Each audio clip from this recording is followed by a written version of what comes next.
Tonight, shockwaves over the violent execution of a popular Florida police officer. Investigators say the cop was murdered in cold blood, and the suspects are the two teenagers you're looking at the top of your screen right there. But cops say the two teens then shot themselves to death in a suicide pact. However, tonight, the family of the stunningly beautiful girl says no way their innocent daughter didn't kill the cop, and she didn't kill herself. She was murdered by her troubled boyfriend. That's what the family says. So was it a double suicide or a double murder of a cop and a teenage beauty by her violent boyfriend?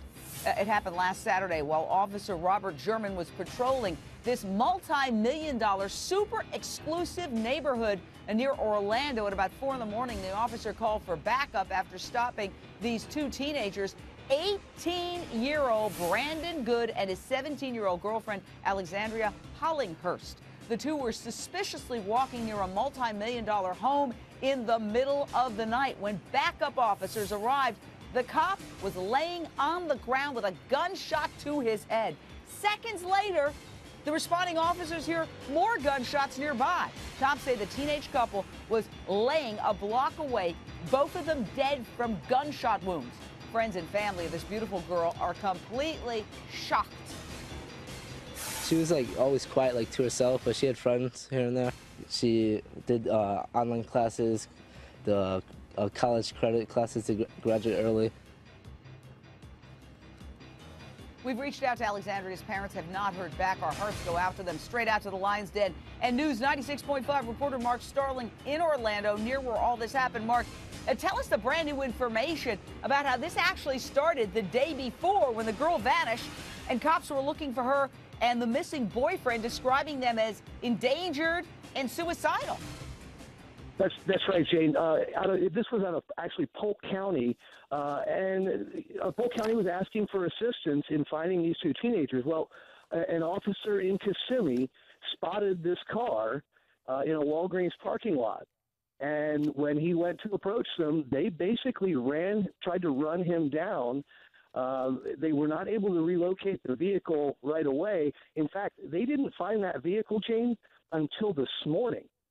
Yeah. And it's really not clear how they made it from where they were in Kissimmee over to Windermere. It's not a short distance by any stretch of the imagination, and Orlando it's not like a big city as far as public transportation goes. So it's a little bit different here, and it's staggering what's really happened. Yeah, and it turns out that when this other cop, Officer German, who was gunned down, stopped these two, one of them, and I would presume it was the teenage boy, had a gun.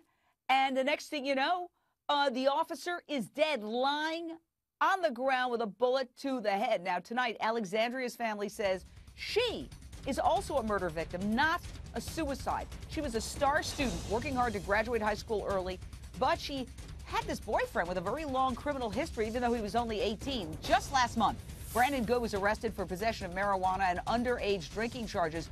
2 years ago, at the age of 16, Brandon was arrested for aggravated assault on his own mother with a deadly weapon, so we know he has a history of guns. And then just last Thursday, literally a couple of days before this whole tragedy erupts, Brandon reportedly started a pretrial diversion program to deal with substance abuse. Out to the Lion's Den. John Lieberman, it's an odd pairing. A beautiful, overachieving high school girl dating this outlaw type who was reportedly a classmate at school. But cops say they have 2 suicide notes. So give us the timeline, because it's a little confusing how all this went down. Well, essentially, cops find the 2 suicide notes, then a be on the lookout goes out, and then the event described by the last guest happens where he's accused of trying to run down the cop. Then a number of hours go by, and that's when these 2 teens encounter the police officer who ended up shot and killed. Presumably, these 2 knew they were going to go to jail because there was a warrant out for each of their arrests from that earlier incident involving the car. So the minute this officer confronts them and runs their names, he presumably sees warrants for their arrests, and that's when cops believe one or both of them, shot this officer.